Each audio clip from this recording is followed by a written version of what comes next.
माननीय मुख्यमंत्री परब साहेब, असला फडतूस माणूस मुख्यमंत्र्याची प्रतिष्ठा काय काय कामाला पणाला लावू शकेल? माननीय सभापती महोदय, या ठिकाणी सन्माननीय विरोधी पक्षाच्या सर्व सदस्यांनी जो एक महत्त्वाचा मुद्दा उपस्थित केलेला आहे आणि माध्यमांमध्ये देखील हा मुद्दा चाललेला आहे।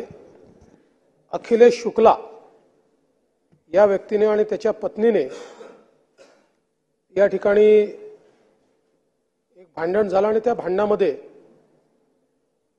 मराठी माणसाला अपमानित होईल अशा प्रकारचे उद्गार त्या ठिकाणी काढले, भांडण केलं, मारामारी केली आणि त्यातून एक संतापाची लाट सर्व लोकांमध्ये तयार झाली आहे। पहिल्यांदा तर मी या ठिकाणी सांगू इच्छितो की हा अखिलेश शुक्ला MTDCचा कर्मचारी आहे। त्याच्यावर FIR नोंद झालेला आहे।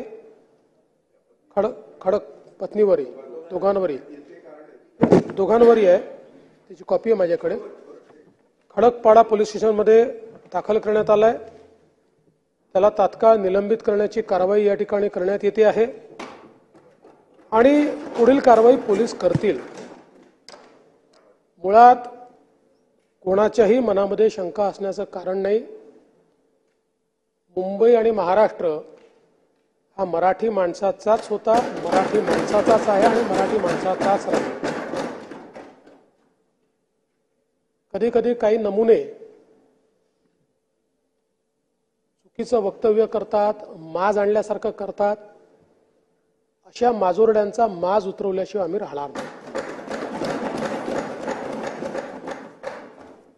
खरं म्हणजे भाजपचं सरकार आलं म्हणून हे झालं अशा प्रकारचं त्याला राजकीय रंग देण्याचं कारण नव्हतं।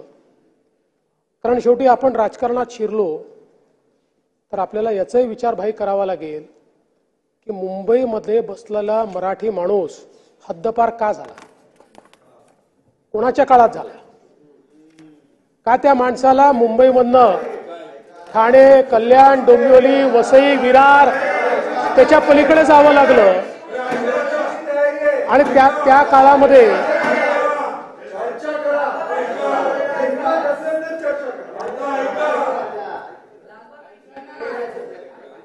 भाई माझे मित्र, तुम्ही मुजोरी करायला हिंमत लागत नाही।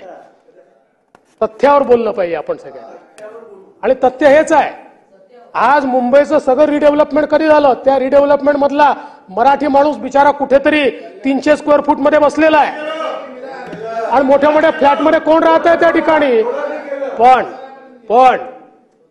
एक निश्चितपणे आपण सगळ्यांनी मान्य केलं पाहिजे, मुंबई महाराष्ट्राची आर्थिक राजधानी आहे। या आर्थिक राजधानीमध्ये देशभरातला टॅलेंट पूल येतो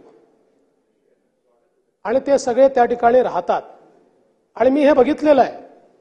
मुंबईमध्ये 3-3, 4-4 पिढ्यांपासून राहणारा उत्तर प्रदेशच्या एखाद्या जिल्ह्यातून आलेला व्यक्ती तुमच्या माझ्यासारखी उत्तम मराठी बोलतो, तुमच्या माझ्यासारखा आपले सगळे सणवार त्या ठिकाणी साजरा करतो, किंबहुना गणपतीसारखा आपला सण हा ज्यावेळेस तो साजरा करतो त्यावेळेस तो उत्तर भारतीय आहे की मराठी आहे असा प्रश्न आपल्याला पडावा। अशा प्रकारची परिस्थिती आपल्याला पाहायला मिळते। मात्र हे जे काही लोक असा माजोरडेपणाने या ठिकाणी बोलतात त्याच्यामुळे मुंबईच्या सोशल फॅब्रिकला देखील एक प्रकारचं गालबोट लागतं आणि म्हणून मराठी